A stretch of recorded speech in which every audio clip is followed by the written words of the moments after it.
approximately 20 meters.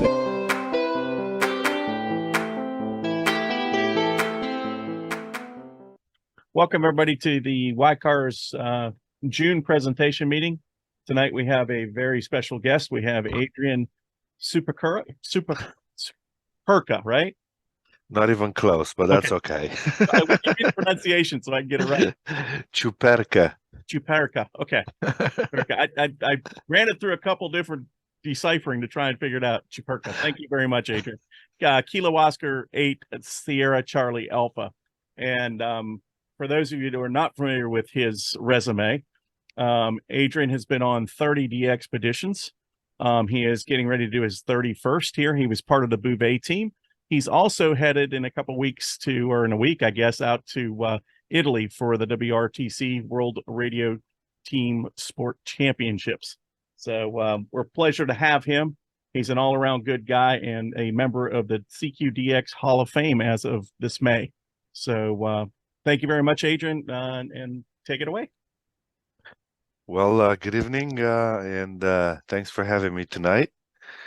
And I hope to raise your interest in a little bit of my DXpedition and background. So let me share the screen.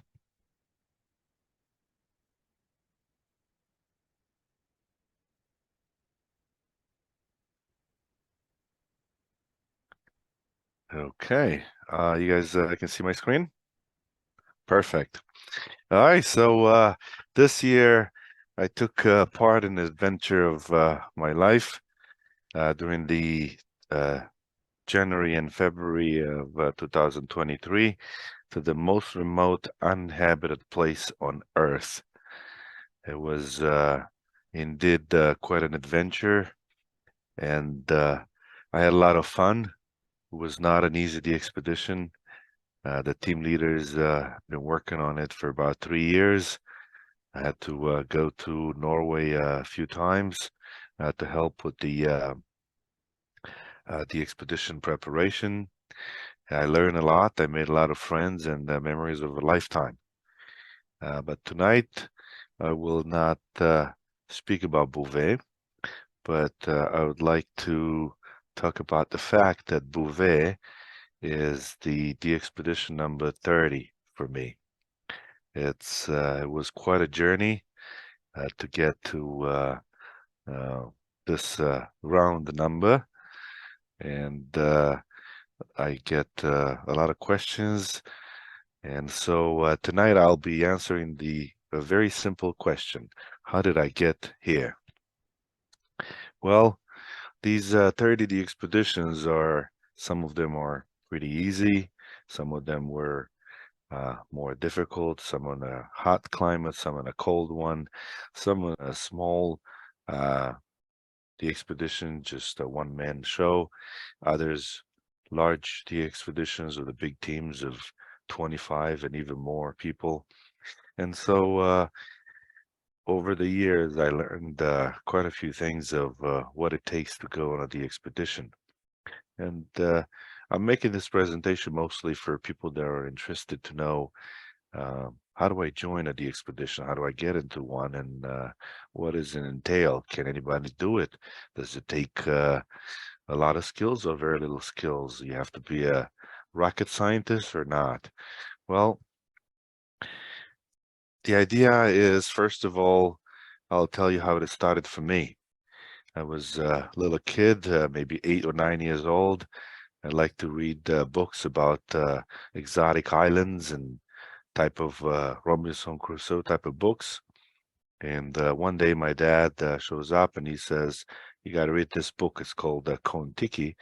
And he says, you're going to enjoy it because it's about expedition to Polynesia, an exotic place, but more importantly, it happened in our recent history. It took place in 1947.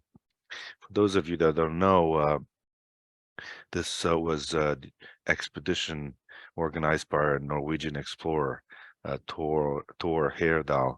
He basically wanted to prove or disprove the theory that people in Polynesia actually came from South America.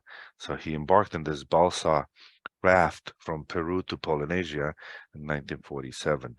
Quite an interesting story, but what captivated me the most was the fact that the two of the members of the expedition, the Kontiki expedition, were hem operators. I was absolutely mesmerized.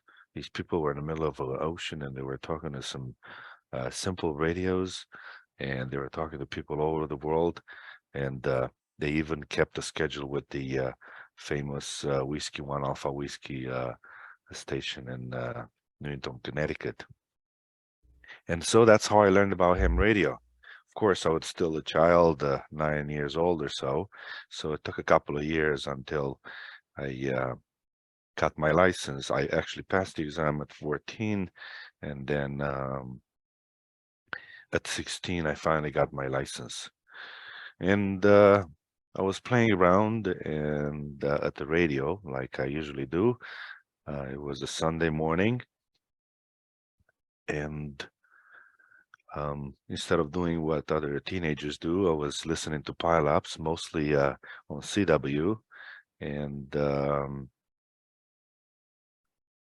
it was a bit quiet on the CW bands, but on the SSB, there were quite a few pile-ups. And so it was some strange station with the call sign Zulu Alpha 1 Alpha. I didn't know any country in Europe with that begins with the name with the Z, so I figured, work now and worry about it later.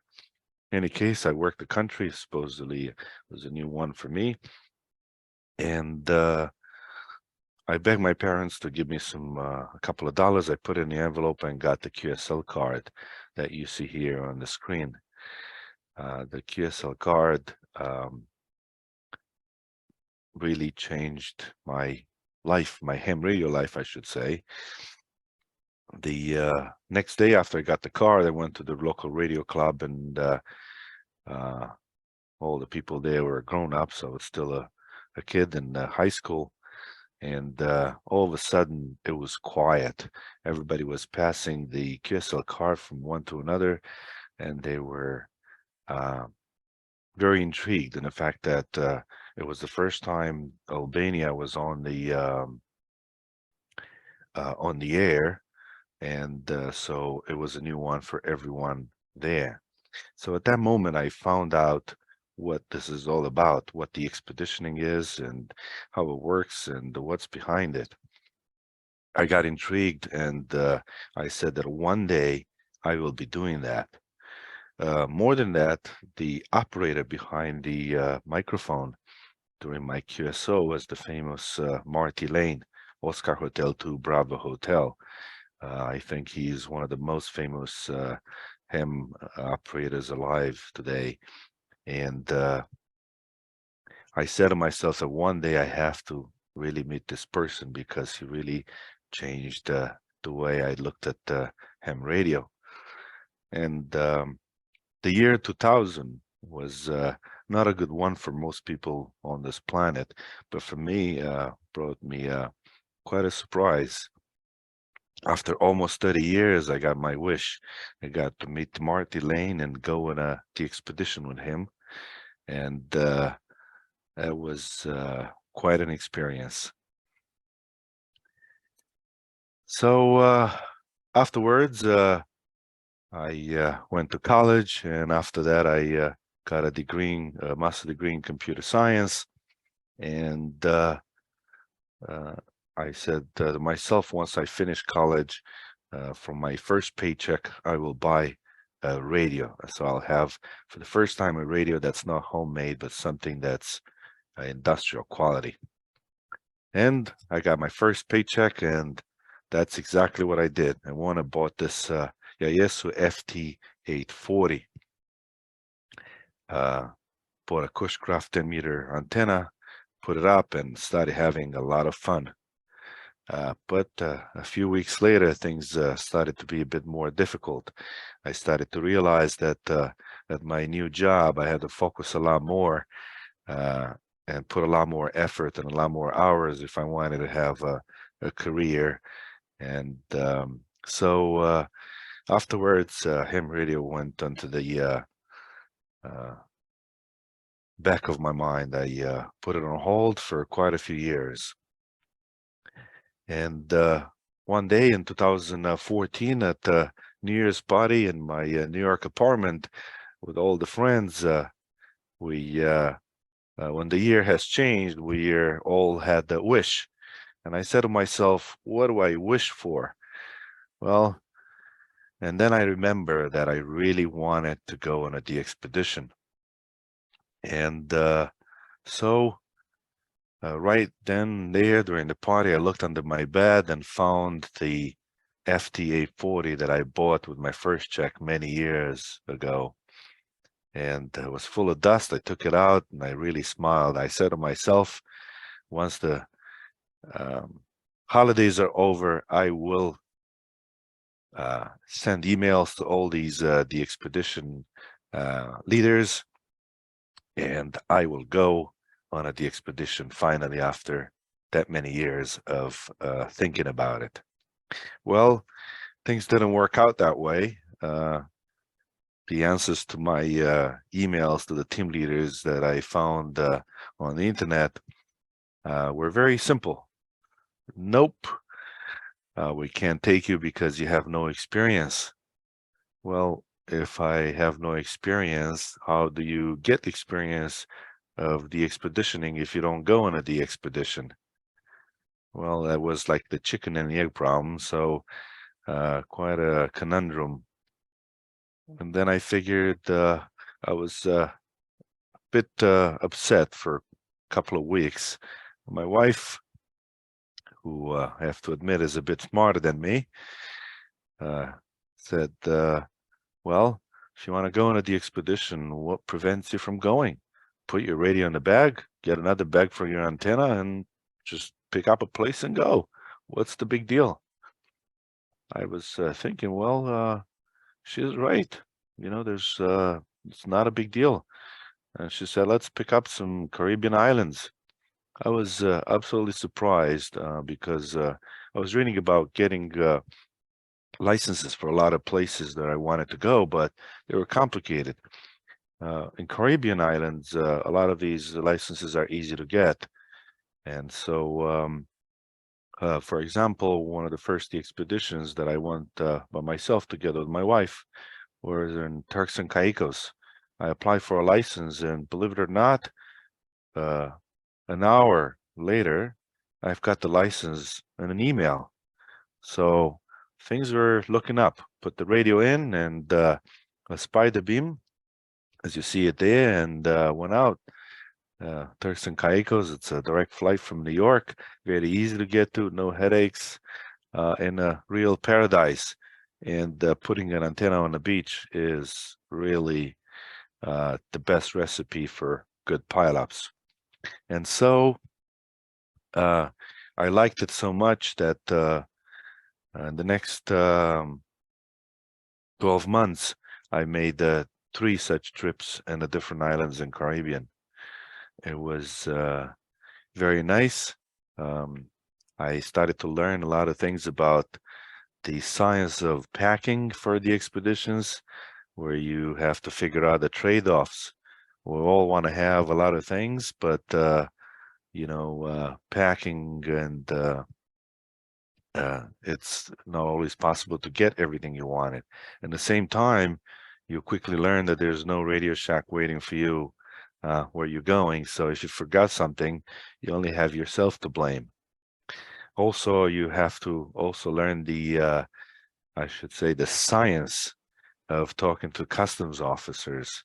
Because if you tell them you're going to go in their country, you're going to put antennas and talk to people around the world, that sounds a bit too much. So then the explanation will go on for too long. In any case, you learn to explain what ham radio does and how you're going to have fun in your vacation. So as I said, afterwards, visit a lot of other islands, such as Martinique and Grenada. They all had their charm. St. Bart's, Bermuda. These are all one simple flight from US, and that makes it very easy because you avoid the possibility of your bags getting lost if you switch flights. So that's one of the key ingredients that I learned. It does matter. I also learned that you have to be ready to adjust things on the fly. For example, while I was preparing for St. Bart's the expedition, I looked very closely at Google Earth, and I saw that the location where I was about to operate as a flat land of sand, perfect for a vertical antenna with radials. But when I arrived at that location, there were mangrove bushes about 10, 15 feet high, so putting radials was absolutely impossible. And so I had to adjust the antenna to have raised radials as opposed to ground radials, and started measuring and calculating, and you learn quickly how to fix your equipment when something doesn't work properly. So that was nice and dandy, but I was still trying very hard to figure out how to go on the expedition with a lot of with a team. That was my dream. So somebody said to me, "Well, you're not going to get invited if you send emails to these team leaders. You have to go to Dayton, and that's where you're going to meet all these people." I was a bit not trustful of this information because I figured, what would I want to go to Dayton? If I want to buy equipment, I'll just go online. If you want to talk to people, just make a phone call. And Dayton is not actually easy to get to, no matter where you are in the US. It's quite a drag. You really want to go there to make the effort. In any case, I decided, okay, let's go there. So I went to Dayton, and indeed, there I met a bunch of Australians. They travel quite a bit to get there, and turns out they do this every year. So I befriended them very quickly. We shared quite a few beers and a lot of stories, ham radio stories, of course. And then once I figured that that's the right moment to ask, I said, "Will you take me to your upcoming expeditions to Christmas Island and Cocos Keeling Islands?" These are very exotic islands in the middle of nowhere in the Indian Ocean. So for me, this was wow. I said, "This is perfect." Well, to my surprise, the answer came back the same way. "Nope, we can't take you." Well, why not? Well, preparing for the expedition takes time, and at least a year. And during that time, there are a lot of preparations. The team is already made, so it's not like you just add another person. This is not a vacation spot that you go to. It takes a lot of logistics to get somebody extra. So, well, I told them if in the future there is room for another operator, let me know. I'll be available. About a week later, I got a phone call from Australia. I was vacationing in Europe at that time with my wife and somewhere in Belgium, I think. I was in a train going from one place to another, and told the Australians, well, they said, if you want to go, someone from the team had to bail life out for some personal reasons. And so if you're ready, you should be here in a few days. Well, right then and there, pull out my laptop in the train, booked the flights, and a few days later, I was in Australia, joining the team to go to these incredible places. It was my first expedition, and one of those things that you'll always remember. It's always fun to share the expedition with others. You make friends of a lifetime. You learn a lot more because each and every one brings something extra to the expedition. They have skills and knowledge that you will gain very quickly. Had a hard time understanding their accent, but in ham radio world, the words that you were there are important sound the same in every language, like antenna and radio, propagation. So all in all, it was quite fun. Before I even got home from the expeditions and in the Cocos Killing and Christmas Island, I got an invitation from another team leader for the expedition going to Spratly Islands. The call sign was 9 Mike 0 Whiskey. It turns out that one of the Australians recommended me, and so I joined this large D expedition. It's still a different ball game. This is one of those D expeditions where, again, takes a lot of time to prepare, especially because it was the expedition in an area that has quite a bit of difficulty to get access because the Spratly Islands are located in the China Sea. So that was not an easy license and approval to get. And so, but after quite a bit of persuasion, we're able to successfully land on Spratly. In particular, the island is called Layang Layang, belongs to Malaysia. And there I met some top-notch operators, some famous people like Kilo 1 Zulu Mike, famous for low bands, Kilo 1 Lima Zulu, also it's owner of one of the biggest ham radio contest stations on the East Coast, probably in the world, and many others. So a lot of fun again, and I was living the dream. And then one day I learned about Visalia. People said that Visalia is like Dayton, but it's a smaller scale.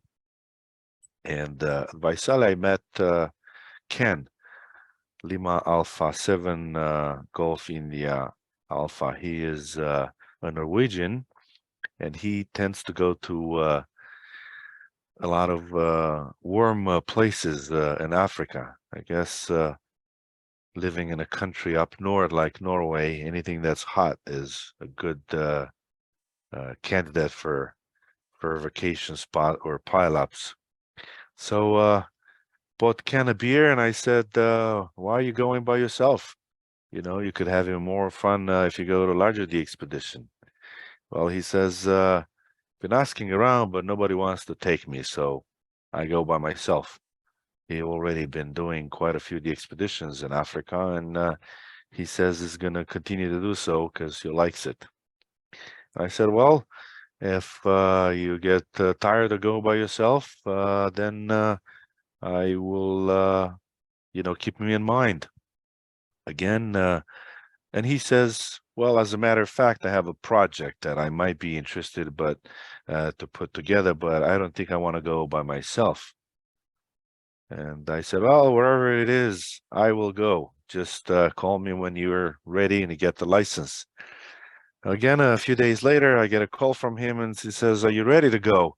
I've got the license and everything that's needed. I said, yeah, of course. Where do we go? And well, we're going to Somalia. I had to pause there for a little bit, and I said to myself, from all the places in Africa, we have to go to Somalia. Well, you know, after a couple of days, I got back to him and I said, all right, you know, I'm going. Let's go to Somalia. This is the expedition where I learned that Ken is very good at preparing logistics and generally manage project management. This is something he does for a living. And the expedition needed quite a bit of logistics, you know, from hiring 5 guards, armed guards, and bulletproof car and many other details like this. In the end, we made use of all the backup equipment that we had, and whatever could have go wrong, it did, but we did have backups for the backups. And so In the end, there was a success of the expedition. We had an incredible fun, and we established a friendship of a lifetime. It turns out that only a few years later, Ken will invite me to the big one, which is Bouvet Island, the expedition.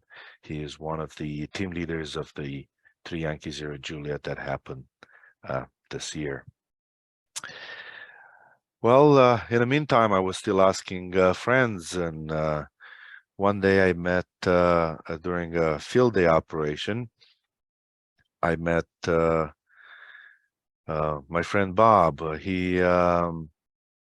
And asked him if you know anybody that would be interested to have another team member for the expeditions. I mean, I'm there, I'm available. And he says, I'm not really into the expeditioning. I'm more of a contest guy.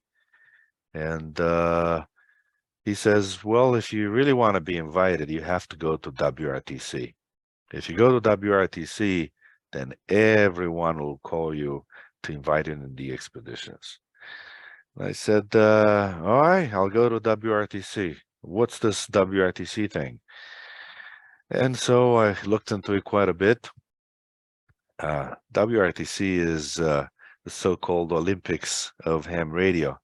You have to have 2 years where you have to participate in the contests, and you have to win these contests and get a number of points so that you can qualify. And then once you qualify, you get invited to go to these Olympic ham radio Olympic games, let's call it. Well, that was not an easy feat, but there's a will, there's a way. And so I would say by chance, a friend invited me to be his teammate. And so I was getting ready, and so I ended up going to WRTC in Germany in 2018. Unfortunately, my friend that invited me to be his teammate had some personal problem. He had to bail out in the last minute, and so I had to look for a teammate. And it wasn't that easy as I thought, even though it's so hard to get to participate at the WRTC. Most of the emails that I sent to friends got negative answers when I asked them to join me as my teammate. And well, some of the answers were pretty obvious reasons, like I already planned my vacation with my family. You know, WRTC was supposed to be in less than 2 weeks, so it was a short notice. Some others said, well, not good enough to be there, so I think I will not going to be joining you because of that, and so forth. So I got a lot of reasons for why not people wanted to join me. And so I went back to my friend K1 Lima Zulu Krasi and asked him, and he was able to help me. He found my teammate, Sierra 55 Mike. His name is Adi, pictured there at the bottom left. And we clicked. He and I are part of K1 Lima Zulu contest station. And so we had a lot of fun. He's an expert in RF, and I'm expert in computers. That's what I do for a living. And so we clicked. We were able to get there. We still needed some RF equipment, triplexers and filters and so forth. And there was no time or place to buy these. And Krasi offered his backup equipment. He was also a competitor in Germany. And I was absolutely impressed. I would realize that ham radio is the only sport where your competitors are actually helping you with equipment in a competition where they're competing against you. There's no other sport where people do this, where sportsmen do this kind of stuff. So one more reason to be happy to call myself a ham operator. We had a lot of fun. Contesting is intense. At these WRTC, you meet some of the best operators in the world. You learn quite a few new things as well. And again, you make a lot of friends. And for our first participation, as out of the 62 teams, we came up somewhere in the middle, and that was fine by me. Well, while looking at the list of places to go with my wife, now when during Thanksgiving, we already have a tradition. We go to another Caribbean island because during the U.S. Thanksgiving is the biggest contest of all, the CQRY-CW, and operating from outside U.S. makes you a good multiplier, and that's a lot of fun. So while looking on that list for another DX destination, my wife says, you know, there's this place that's number 30 on the most wanted list. And believe it or not, it's in New York. It's called For Yuan Yuan. I don't know what that is, but why do we have to travel to all these places? You can just go here. It's so rare. It's a lot more rare than the Caribbean islands that we're going to. So I started looking into it and put a lot of effort and spent a lot of time and resources, gathered help from a lot of friends and hams around the world, and I was able to help the 4UN UN Radio Club, which is the United Nations Radio Club in New York City, who was silent for quite a few years, and I was able to help the club to get back on the air.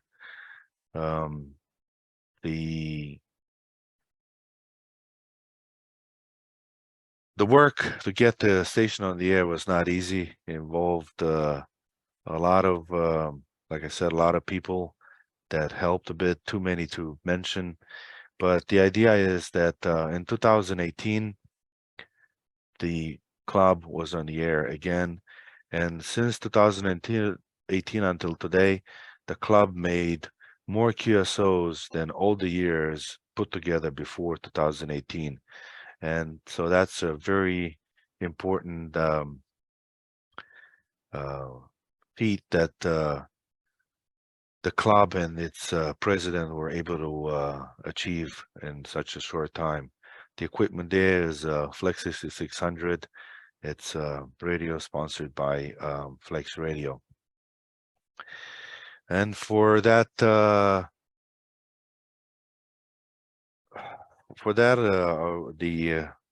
club president, James Sarte, K2QI, and I were awarded the YASME Excellent Award in 2020. And right after the award ceremony at the UN, pictured there at the top left, we were able to invite the inventor of FT8, Jen Taylor, for Yuan Yuan, and he made the first FT8 QSO. It was a memorable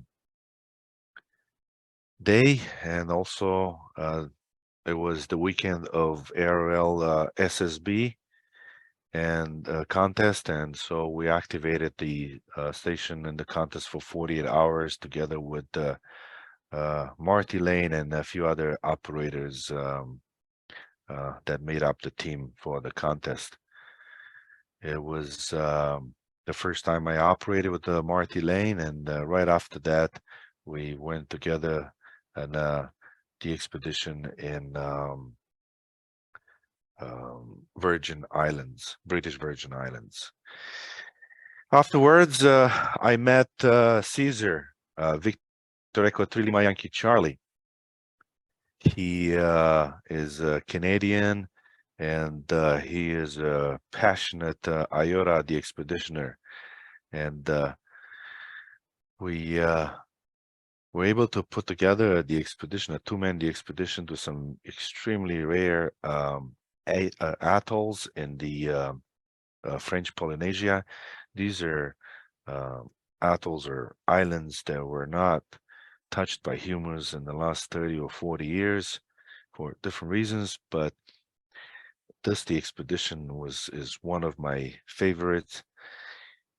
While on the island for about 2 weeks, it was the first time I really felt like Robinson Crusoe in those books that I read when I was a child. There was no one on the island but us. And in a few days after we landed on the island, one of the local from a nearby island came and visited us. We called him Mr. Tarzan. His name is Bernard, but he really made our stay there incredible. I ate more lobsters in those days than any other time in my life. He would just go in the water and catch fish for us, and shrimps and oysters. He would catch coconuts and instead of fresh water. It was an adventure, just like in those books that describe exotic islands. The stay on the island was not easy. The coral reef were very sharp and very hard to access, and the waters were infested with the sharks. You couldn't even go and bath yourself in the nearby waters because the sharks will show up instantly the moment you would make any, even the slightest noise in the water. But it was for sure a memorable trip for my friend Caesar and I.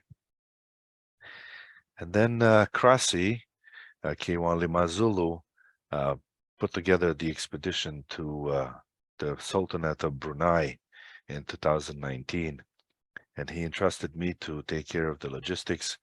So I got involved quite a bit of organizing the expedition. It was not easy. The team was made up of 25 people from 11 countries and 5 continents. Just getting in touch with all these people and setting up the details of the logistics involved in getting to this remote place in Borneo was an interesting experience for me. But I loved every minute of it.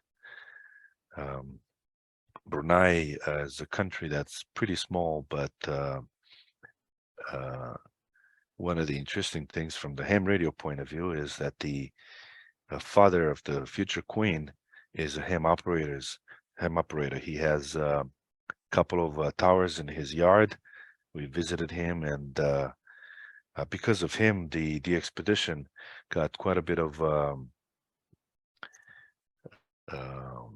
presence in the news. We were in the local newspapers. We were mentioned at the evening news. It was we were all of a sudden famous in this little country where the oil is cheaper than the water, and there's no such thing as unemployment, although the Sultan owns everything in the country. A totally interesting experience. We were hosted in the some very nice tents that even had the air conditioning, and the expedition was focused mostly on low bands, which is in quite a bit of desire here on mostly on the East Coast. It's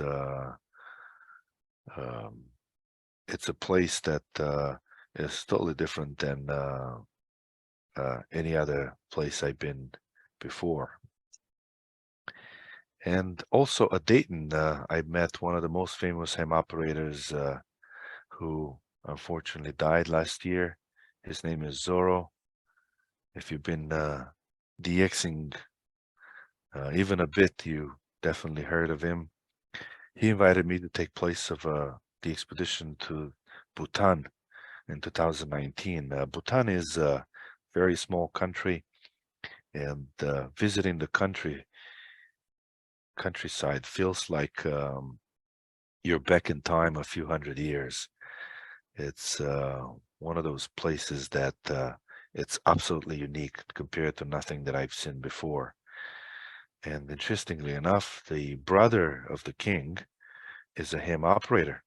So he visited us there. You see the picture top right. It's Zorro, the Prince of Bhutan, with the call sign Alpha 5 Bravo, and myself making a few QSOs. We were treated like royals. It was the first time when I had a diplomatic visa in my passport, and that showed up from the minute we arrived at the airport till the minute we left. Everything was like a fairy tale. We operated there. Bhutan is a mountainous country, very close to the highest peaks in the world, to the Everest. And so the challenges of operating low bands and making QSOs with hard to reach places such as North America was quite a challenge. But we were able to make quite a few people happy in North America, and we were very happy about that. And then in 2021, Marty Lane, Oscar Hotel 2 Bravo Hotel, invited me to visit his homeland. I've got a chance to take part in the expedition in Market Reef in 2021 with the call sign Oscar Juliet 0 Charlie. Market Reef is a little island in the middle of nowhere in the Baltic Sea. It's an island that's only inhabited by some volunteers for 2 months a year, volunteers that take care of the lighthouse, the only structure there in the middle of rock. That's all it is. And because of that, the birds are incredibly aggressive, reminding me of that movie, Hitchcock movie, The Birds. You see that picture there at the top left. I have this yellow hat, which was part of the mandatory outfit when you get out of the building, because the birds are incredibly aggressive, and they were laying eggs exactly at the best spots, the best antenna spots, you know. So that's again another experience that is unique. I had the chance to meet quite a few Finns. They are Finland is supposed to be or listed as the happiest country in the world. Well, one thing that I can say is never in my life I've seen so many towers, ham radio towers, as I saw in Finland. It feels like everyone is an RF engineer or somehow related to the RF industry. And that's actually true. Quite a few hams in Finland are used to or still work for Nokia, one of the most famous cell phone companies, telecommunication companies in the world. Well, the expedition that that I liked a lot was Kilo 7 Kilo. This was maybe 6 months before going to Bouvet, and I used the expedition to the Kiska Island, a little island far away in Alaska, as a training ground for my testing the equipment and testing the skills that I would need in the upcoming Bouvet expedition. I've got a little bit of everything there, from plenty of wind and sand and storms and zodiac landing and MREs, you know, food that doesn't look too good, tastes okay, but keeps you alive and doesn't take too much space in your bag. For those of you that don't know, one interesting fact about Alaska is that the distance between the east and west border of Alaska is significantly longer than the distance between New York and San Francisco. So going from Anchorage, Alaska to one of the most remote islands in the Aleutian chain, which is Kiska, is quite a trip. Luckily, there used to be a military installation in the island of Adak. And so that island has a landing strip that's large enough for real big jumbo jet planes to land there. And so after the team met in Anchorage, Alaska, we took a flight on a plane similar to the ones that fly, to Europe, a pretty large plane, and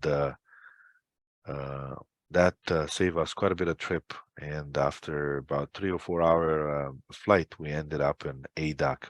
From there, we took a boat, and after a couple of days of um, sea travel, we ended up at our final destination. The expedition that involve a boat are always expensive because boats are not cheap to operate and they're not cheap to rent. We were lucky to have to find a boat that was normally used for the crabbing industry, but during the month that we visited Alaska, it was one of those months where crabbing is forbidden, and so the boat was somehow available. And the Captain Rick, a very jovial person and talkative, I guess, like all the sailors, there's nothing to do when you're at sea but talk.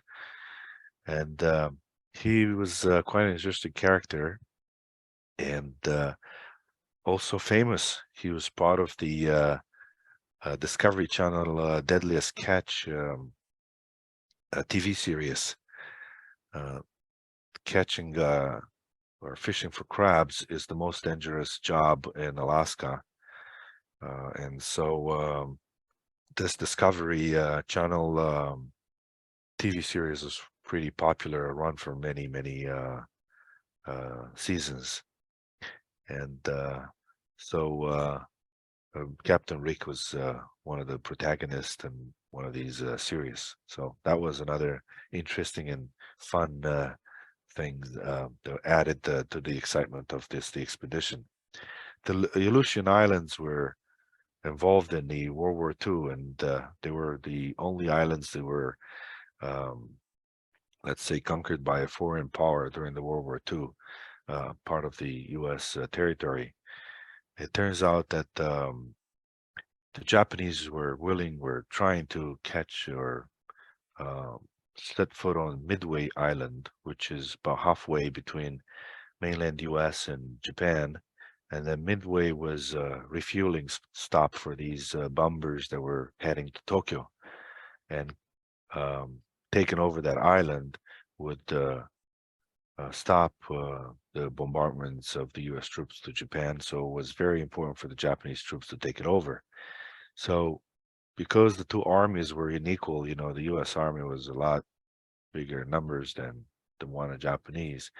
They used a ruse where they pretended to be attacking US by setting foot on these Aleutian Islands and hoping that the US troops will be diverted there. But the ruse didn't work because the US was reading the encrypted communication that the Japanese were using, and so they knew what was going on. And so the Japanese stayed on these islands for almost 2 years, and the islands are filled up with unexploded ordnance and remnants of the war. All kind of guns and cannons and so forth. And because of that, it's very hard to get approval to set a camp on KO8SCA Island. But the team leader, Kilo 3 Queen, a passionate Iota the expeditioner, on his third attempt, he was able to put together the successful expedition and get a landing permit for KO8SCA. Well, this year, what am I going to do this year after the long trip to Bouvet? Well, looks like I'm continuing in my path for WRTC, I will be going there and competing. Actually, I'll be flying to Italy on 4th of July, and I'll be there for a week competing in the IR contest, which is happening the same time with WRTC. Hopefully, I'll have some fun. If everything fails, the Italians still have pasta and wine, so there's no loss over there. Another the expedition that I'm a member of, it's going to happen in October. It's the Swines Island the expedition. This had been the team leader, Hans. He has been negotiating with the owner of the island for almost 8 years, and because of issues of getting a boat and then COVID, the expedition was postponed quite a few times. But now it's set to go on the air October 4th, 2023. It's a 10-man expedition. If you have time, interest, and maybe extra money, you can go to the our website, swains2023.com. I've got a lot of pictures there and even a PayPal link. It's the island, Swains Island, as I said, is a private island owned by the Jennings family. It's a very interesting story. If you are curious about it, you should take a look. I think Wikipedia describes how the family acquired the island for almost nothing, and more importantly, for a bottle of gin about 100 years ago or so, approximately. The island is not inhabited. There's nobody there. It's very hot, over 100 degrees almost daily. It's part of the Tokelau Islands, but island chain, but Swains is part of American Samoa. So the team will fly to Hawaii, and then from Hawaii to American Samoa, or we're going to get a boat that will take us to the Swains Island.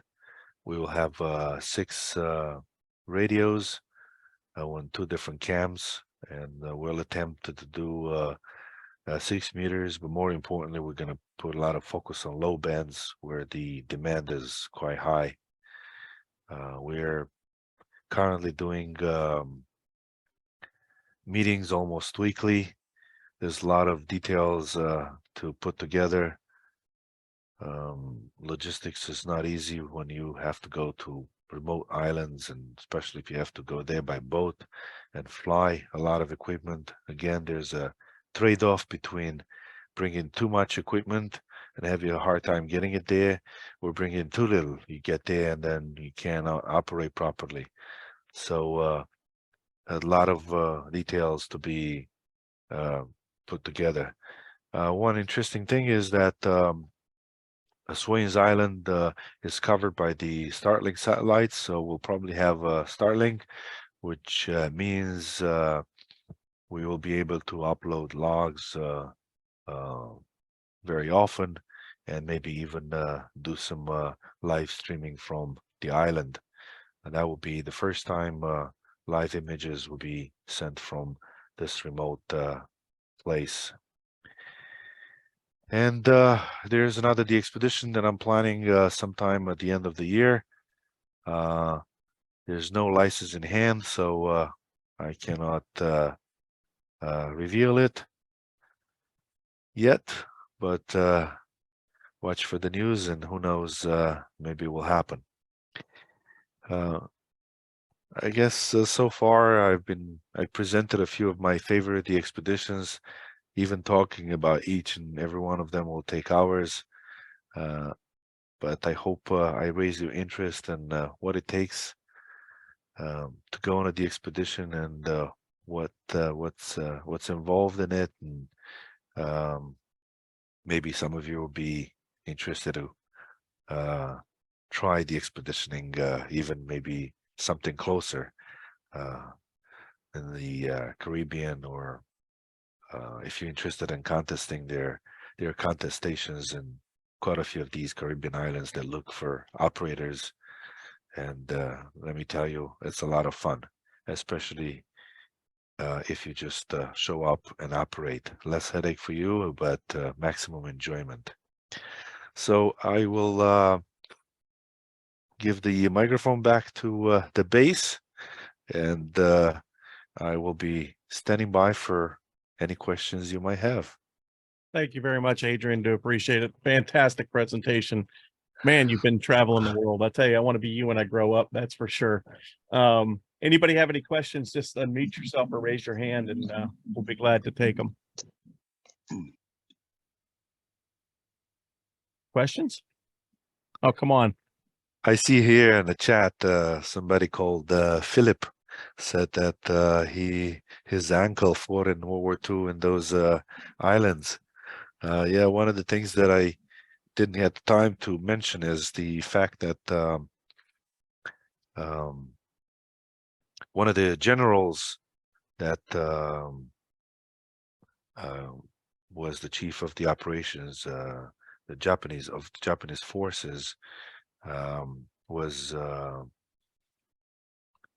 given some awards after the war because he decided to use the fog and the bad weather in the Aleutian Islands to take the Japanese forces away from the Aleutians and leave to Tokyo, preventing the U.S. troops from having any battles, and so saving the lives of many people.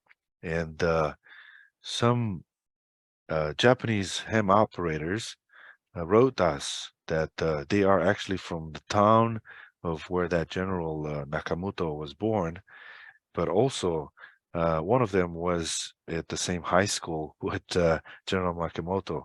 And so the expedition in KO8SCA Island got a lot of coverage in not only in the Japanese ham radio magazines, but also the local newspapers. And we had quite a bit of a Japanese pileups, not only because we're closer to Tokyo than we were to San Francisco, but because of this advertising of anniversary the expedition, I think 80 years since the Battle of the Aleutians. So glad to hear your uncle was fighting in World War II in the Aleutians. Anybody else have any questions for Adrian? Dennis, go ahead and unmute yourself.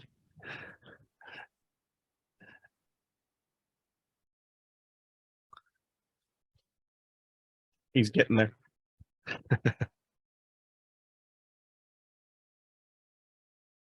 A wonderful presentation, Adrian. Go ahead, Dennis. Sorry about that. Couldn't find the right button.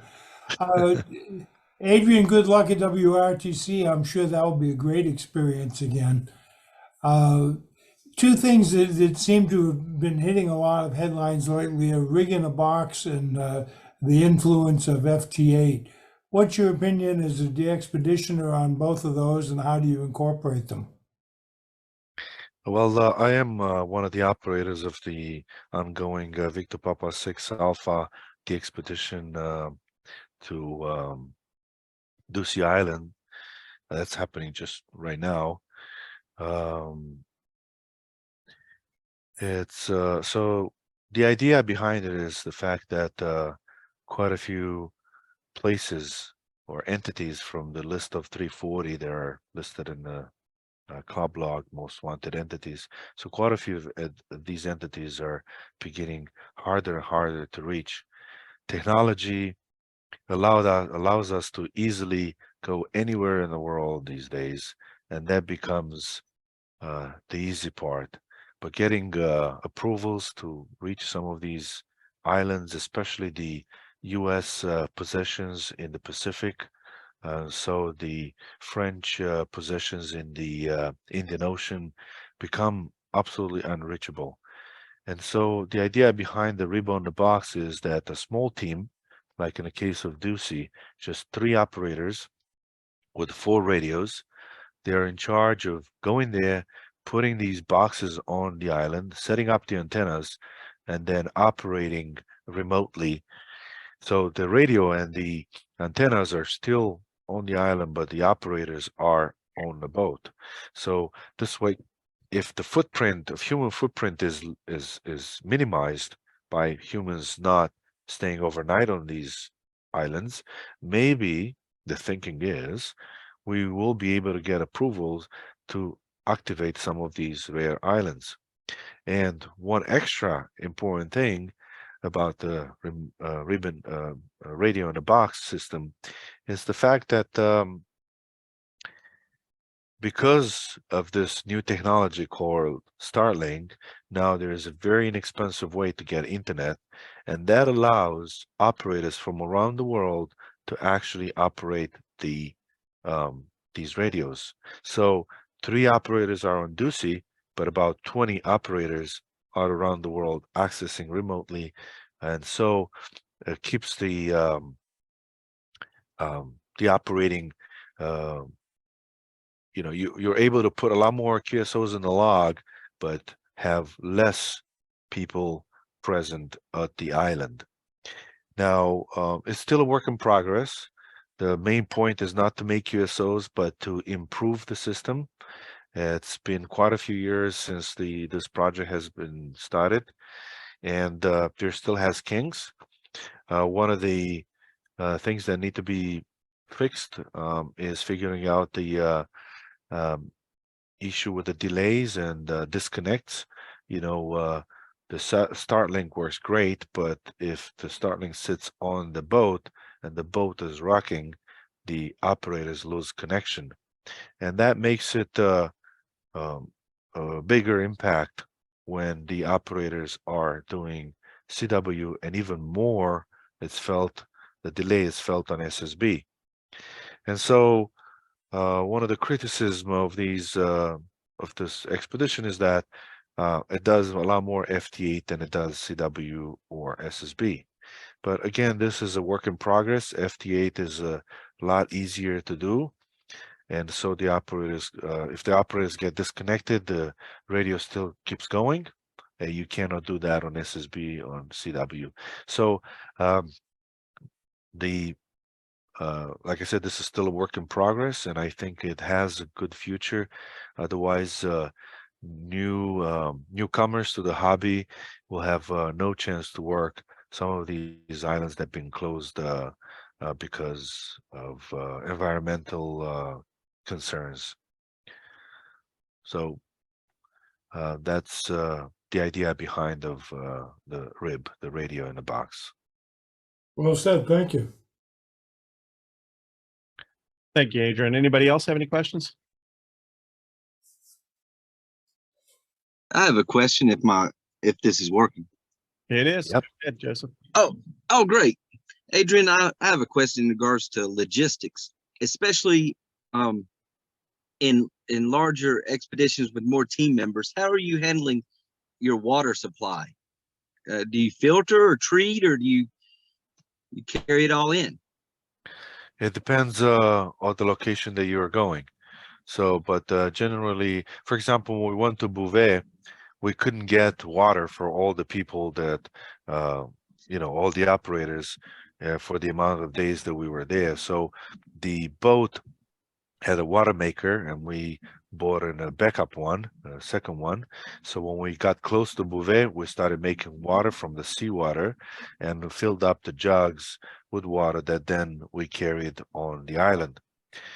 Some other places like the expedition that I went with my friend Caesar in French Polynesia, there was no drinking water on the island, and it's very dangerous to attempt to drink any water that you might find because you don't know what's in the water.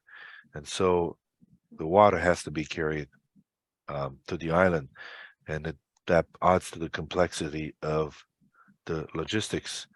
To be on the island, even if for 2 people to be on the island for 10 days, for example, you'll need to think of all the supplies that you need, food, water, fuel, clothing, everything that's needed to survive, medical supplies, and you have to calculate a lot more. If you're planning to stay there for 10 days, you should plan to bring everything for calculate everything for 15 days or even 20 days better, because you don't know how the weather is. You might be lucky and the day you want to leave, the weather is perfect and you leave. Or the boat captain might tell you, hey, you're stuck there for another 3 days. Weather is going to get worse. So you have to be prepared. That adds to the complexity. And some of the things like food, you could use those MREs, which are small. You know, you put one in the pocket and you can eat quite a healthy meal.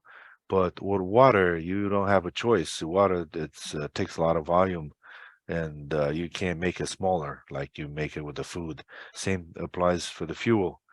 And so you always you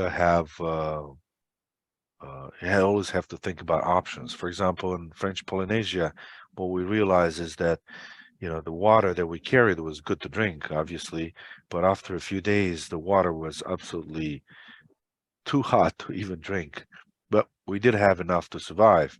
But then we realized that the water, the coconut water inside the coconuts, it's actually very cold compared to the water that we had. So we started drinking coconut water from the coconuts, also that had sugar and electrolytes, so that was even better. So sometimes you have to improvise, but that's why logistics are complex, because you can't just get there and say, oops, I have forgot this, or I didn't bring this, or it's not enough of this, or not enough of that. Most of these places, there's nobody to help you. So uh, it that's why when team leaders put together the expeditions to hard to reach places that involve complex logistics, they tend to choose team members that have some experience, because that really is a factor, an important factor, more important than how good the operator is, but how his skills and experience is for going to these islands. It's not easy. You know, I remember one of these expeditions, I was in a tent and it was so hot that although you can get inside the tent so you don't get burned, other things become unbearable. For example, I was reaching out for my deodorant, and because of the heat, it all became liquid. Even the soap became liquid. So, you know, you have to deal with a lot of unexpected situations, and you have to remember that these expeditions are not actually vacation spots, so it takes a bit of endurance uh, many times. Well, anybody else have any questions?